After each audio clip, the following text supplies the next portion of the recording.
안녕하세요. 나를 노예처럼 부려먹은 시어머니에게 복수한 이야기를 해볼까 합니다. 저와 남편은 미국 유학 중에 만났어요. 둘 다 나이가 있던지라 상견례부터 시작해서 결혼 준비가 일사천리로 진행되었어요. 연애 6개월 만에 결혼 날짜도 잡고 청첩장도 나오고 결혼 준비가 한창이던 무렵 뺑소니 교통사고로 아버지께서 돌아가셨어요. 아버지의 사업도 바로 내리막길로 들어섰고 그로 인해 빚독촉을 당하게 되었습니다. 평생을 주부로만 살아온 저희 어머니는 어쩔 줄 몰라 하셨고 저 또한 이렇게 빨리 아버지를 잃게 되리라고는 생각지 못했었기 때문에 손 쓸 틈도 없이 다 잃었어요. 제 인생이 이렇게 흔들리고 있을 때 제 약혼자는 공기업의 연구원으로 입사를 했어요. 내가 사랑하는 사람이 잘 되는 모습을 보니 누구보다 기뻤고 의지가 됐어요. 그러던 와중에 갑작스러운 시어머니의 호출로 저는 시어머니와 따로 만나게 되었어요. 시어머니께 집안 사정을 솔직히 말씀드렸어요. 시어머니는 괜찮다 하시면서도 이제 자기 아들이 좋은 곳에 취직을 하니 주변의 기대도 크고 보는 눈도 많아졌다며 신경 좀 쓰라고 하시더군요. 그러면서 예단 목록이 적힌 봉투를 건네주셨어요. 씁쓸하더라고요. 집에 돌아와 친정 엄마와 함께 예단 목록을 확인해 보니 고급 외제차에 예단비만 3억을 요구하더라고요.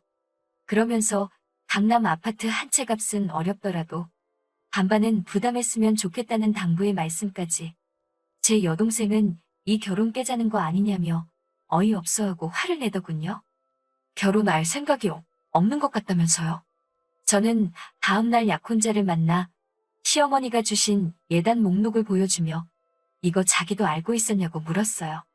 그러자 약혼자는 어머니가 예단으로 이렇게 해오라고 하셨어? 그렇구나. 근데 다들 이 정도는 하지 않아? 라며 갈등 없이 준비했으면 좋겠다고 자리를 피하더군요. 그날 이후로 약혼자와는 연락하기가 점점 어려워졌어요. 항상 제가 회사에 찾아가고 연락하고 그랬죠. 왜 연락하기가 이렇게 힘드냐고 하면 매번 약혼자는 진급한 지 얼마 안 돼서 그런 건데 이해를 왜 못 해주냐고 짜증을 내더군요. 그러던 어느 날 우연히 친정 엄마가 여기저기 전화를 걸어 돈을 빌려보려고 하시는 걸 듣게 되었어요. 제 예단을 어떻게든 해주고 싶으셨던 거죠. 그렇지만 엄마의 그런 모습을 보니 차마 더 이상 이 결혼을 하겠다고 우길 수가 없었어요. 그래서 시어머니를 만나 이 결혼은 어려울 것 같다고 말씀드렸어요. 그러자 시어머니는 그렇다면 어쩔 수 없지 않니? 그래도 청첩장 돌리기 전에 말해줘서 고맙다며 자리를 일어나시더군요.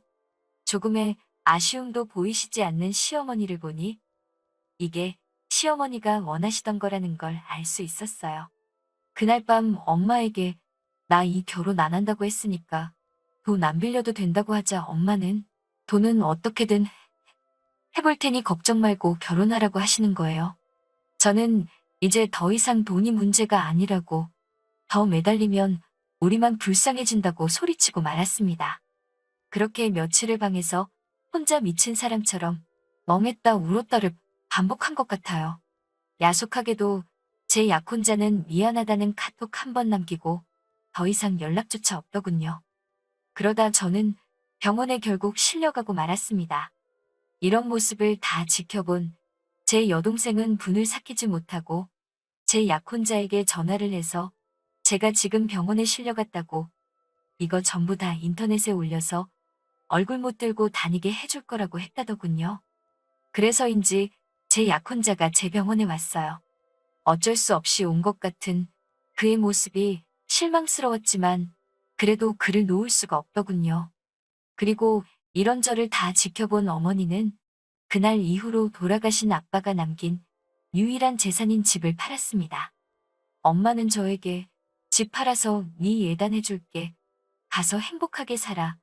엄마는 그거면 된다고 말씀하시고 저는 엄마에게 이 결혼 안 하겠다고 말 못해서 미안하다며 그날 우리 둘 서로를 끌어안고 한참을 울었네요. 그렇게 퇴원과 동시에 저와 약혼자의 결혼 준비가 다시 시작되었어요. 시어머니는 떨떠름해 하시는 게 눈에 너무 보였고 여전히 약혼자와 연락은 어려웠지만 그래도 여차저차 결혼식을 올렸네요. 신혼여행 이후 더 황당한 일들이 시작되더군요. 신혼여행에 다녀온 그날 밤, 시어머니께 인사를 드리고 방에 들어가 쉬려고 하는데 시어머니가 저에게 홀어머니랑 같이 살면서 신혼부부가 한 방에서 사는 건 예의가 아니라는 말도 안 되는 소리를 하시면서 각방을 쓰라고 하시더군요. 저는 어이없는 표정으로 남편을 쳐다봤는데 남편도 어머니 말씀도 일리가 있다며 본인 방으로 홀랑 들어가 버려 우리는 졸지에 각방을 쓰게 되었습니다. 게다가 시어머니께선 저에게 청소와 요리, 모든 집안일을 요구하셨어요. 여자가 집을 깨끗이 해놔야 남자가 밖에서 승승장구를 할 수 있다는 주장을 하시면서 말이죠. 저는 더 이상 이 결혼에 어떤 말도 나오는 걸 원치 않았기 때문에 최대한 어머님이 요구하시는 모든 걸 해내려고 죽기 살기로 노력했어요. 하루 종일 노예처럼 일만 했네요. 어머님은 그 흔한 로봇 청소기도 쓰지 못하게 하셨고 걸레질과 설거지도 꼭 제가 제 손으로 해야 직성이 풀리시는 것 같더군요.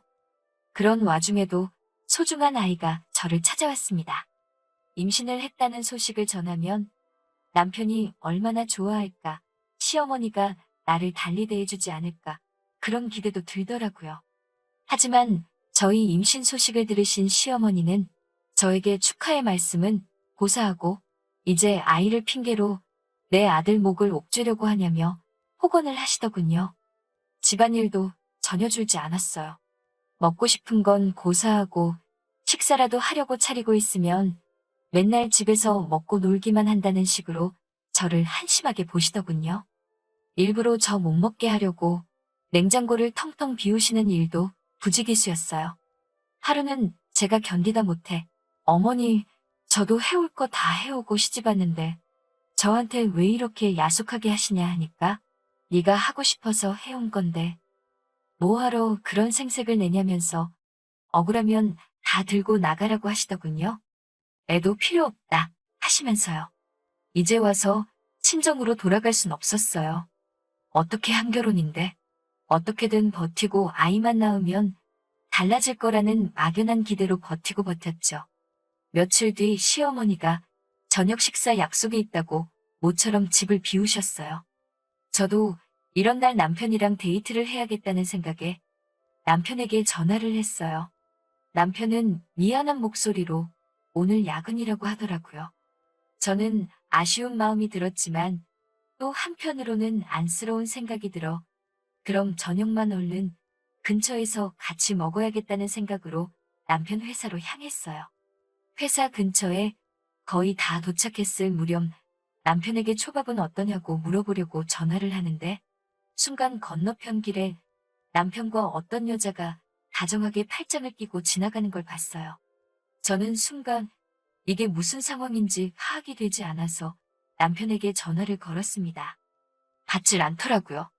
저는 알 수 없는 예감에 손발을 덜덜 떨며 그 둘을 미행하기 시작했어요. 한 5분 정도 걸어가니 둘이서 분위기 좋아 보이는 레스토랑으로 들어가더군요.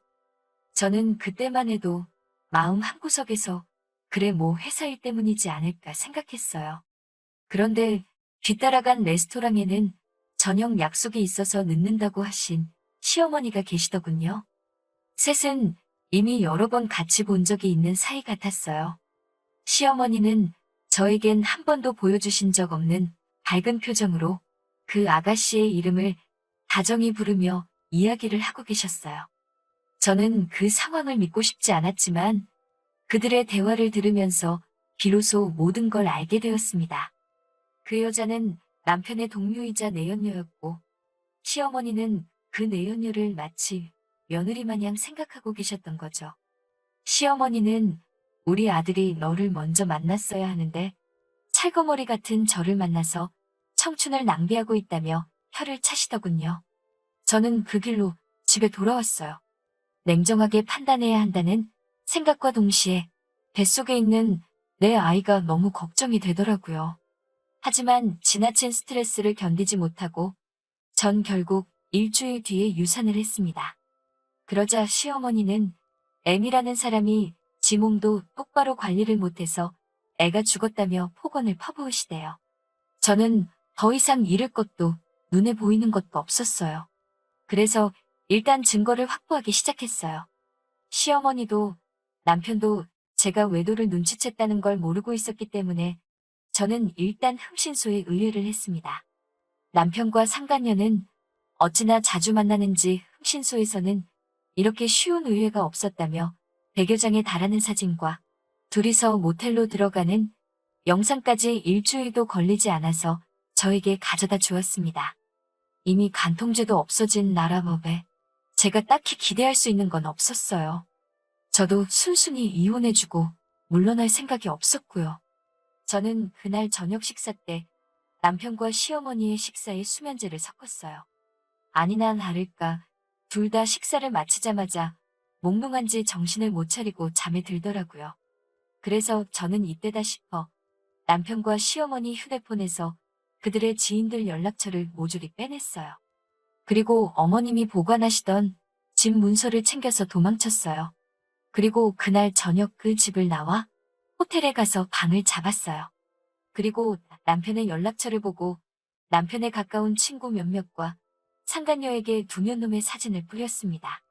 시어머니, 지인분들 몇몇에게도 그 사진을 뿌렸지요. 그 다음 날 아주 제 전화기에 불이 난 것처럼 난리가 났더군요. 남편과 시어머니가 번갈아가며 저한테 미친 듯이 전화를 하고 문자를 보내고 화를 냈다가 빌다가 아주 난리도 아니대요. 그래서 저는 남편한테 자꾸 이러면 이번에는 당신 직장 동료들한테 뿌릴 거라고 나 건들지 말라고 경고한 뒤 시어머니한테 전화를 했어요. 시어머니께는 집 그거 내 명의로 해달라고, 그렇지 않으면 이 사진들을 당신 아들 회사 홈페이지에 올려서 아들 출세길 다 막을 거라고 소리소리 질렀습니다. 저희 시어머니 아주 아들 출세를 위해서라면 목숨도 내놓으실 양반이거든요. 역시나 약발이 들더라고요. 그 길로 호텔 카페로 오셔서는 벌벌벌 떨며 도장을 찍어주시던걸요. 그렇게 그 강남 아파트는 제 것이 되었습니다. 그렇게 집에 다시 돌아오니 남편이 자기 화를 못 이겨 집에서 씩씩대고 있더군요. 시어머니도 아들이 옆에 있어서 그런가 다시 기세가 등등하고. 근데 저는 더 이상 무서울 게 없었거든요. 그래서 제가 남편한테 나는 이혼할 생각 없다. 그리고 이 집도 당신만 제 정신 차리면 내가 공동명의로 해줄 수 있다고 말했어요. 매사 계산하기를 좋아하는 그 인간은 제 말에 혹해서는 그럼 알겠다. 그 여자랑 헤어질 테니까 자기를 다시 한번 믿어달라고 하더라고요. 남편이 출근하고 나면 이제 전세가 역전이 되었어요. 제가 하던 일들을 다 시어머니께 맡겼죠. 어차피 저랑 남편이 결혼하기 전에는 시어머니가 하시던 일이 큰 일도 아니지 않나요? 저는 임신한 상태에서도 했는걸요? 뭐가 그렇게 억울하신지 결국 하루는 저한테 빽소리를 지르시다가 그대로 쓰러지셨어요. 바로 119를 불러 병원에 모셔갔는데 풍이 와서 반신을 못 쓰게 되신 거죠. 제가 원래 이렇게 지독한 사람이었던 걸까요? 저는 이때다 싶었어요. 기다렸다는 듯 모든 사진을 제가 가진 남편의 모든 연락처에 전부 다 보냈습니다. 그리고 그 상간녀에게도 네가 가장 행복한 날 내가 다 망쳐놓을 거라고 익명의 문자를 보냈습니다. 그리고 마지막으로 시어머니를 아무도 모르게 요양원으로 모시고 집을 팔아버렸어요. 소문에 의하면 지금도 남편이 저를 찾아 헤매고 있는 것 같더라고요. 이렇게까지 했어도 마음 한켠에 남은 응어리가 사라지질 않네요. 저 정말 나쁜 사람인 걸까요?